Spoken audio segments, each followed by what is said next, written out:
дар толори мақомоти иҷроияи ҳокимияти давлатии вилоят раиси вилоят Қурбон Ҳакимзода сафири Ҷумҳурии Қазоқистон дар Тоҷикистон Аскар Тоҷибоевро ба ҳузур пазируфт. Нахуст меҳмононро хайрамақдам гуфта ташрифи онҳоро ба вилоят ва зимни ин сафар ҳалуфасли як қатор ҳамкориҳои мутақобилан судманди ин ду давлати дӯсту бародарро дар соҳаҳои гуногуни хоҷагии халқ нек арзёбӣ дошт. Изҳор гардид ки вилояти Хатлон аз калонтарин вилоятҳои мамлакат ба шумор рафта соҳаҳои иҷтимоӣ, иқтисодӣ, саноат, маорифу тандурустӣ, фарҳангу варзиш, сайёҳӣ ро ба инкишоф доранд. Вилояти мо аграрӣ маҳсуб ёфта шуғли асосии мардумонаш кишоварзӣ, боғдорӣ, обчакорӣ, чорвопарварӣ мебошад. Мардуми ин ду давлат метавонанд ки дар ин бахшҳо ҳамкориҳоро қавӣ гардонида содироти молу маҳсулотро боз ҳам бештар гардонанд. Таъкид рафт ки вилояти мо барои рушди тамоми соҳаҳо ва ҳамкорӣ дар бахшҳои гуногун шароити мувофиқ ба иқлими хуби зироатпарварӣ дорад. Дар ҳудуди вилояти мо нерӯгоҳҳои барқӣ, обӣ, норак, самтуда, як, ду ва сарбанд арзи вуҷуд доранд ки дар пешрафти истеҳсолот ва соҳаи саноат ёрии аввалин дараҷа мерасонанд. Дар ин баробар дар вилояти Хатлон мавзеъҳои сайёҳӣ ва манзараҳои дилфиреби ноҳияҳои Моъминобод, Ховалинг,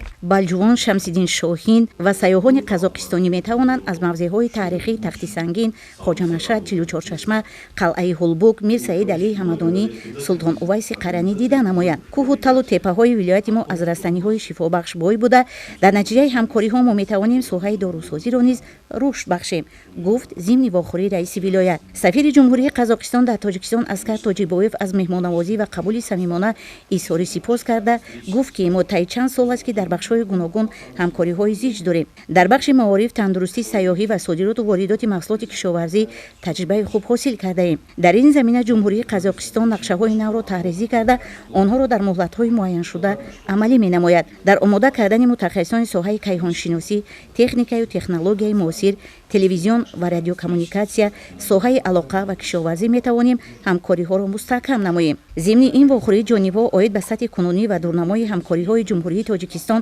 хоса вилояти мо ва Ҷумҳурии Қазоқистон андешаҳои ҷолиб изҳор карда дар бораи зиёд намудани воридоти маҳсулоти нафтӣ ва гандум аз Ҷумҳурии Қазоқистон ва содироти пахта, маҳсулоти сабзавотию меваҷот ва мавзӯъҳои мавриди эҳтимоми тарафайн табодули назар карданд. Дар охир ба меҳмонон ҳамчун рамзи дӯстию бародарӣ тӯҳфаҳои хотиравӣ тақдим карда шуд.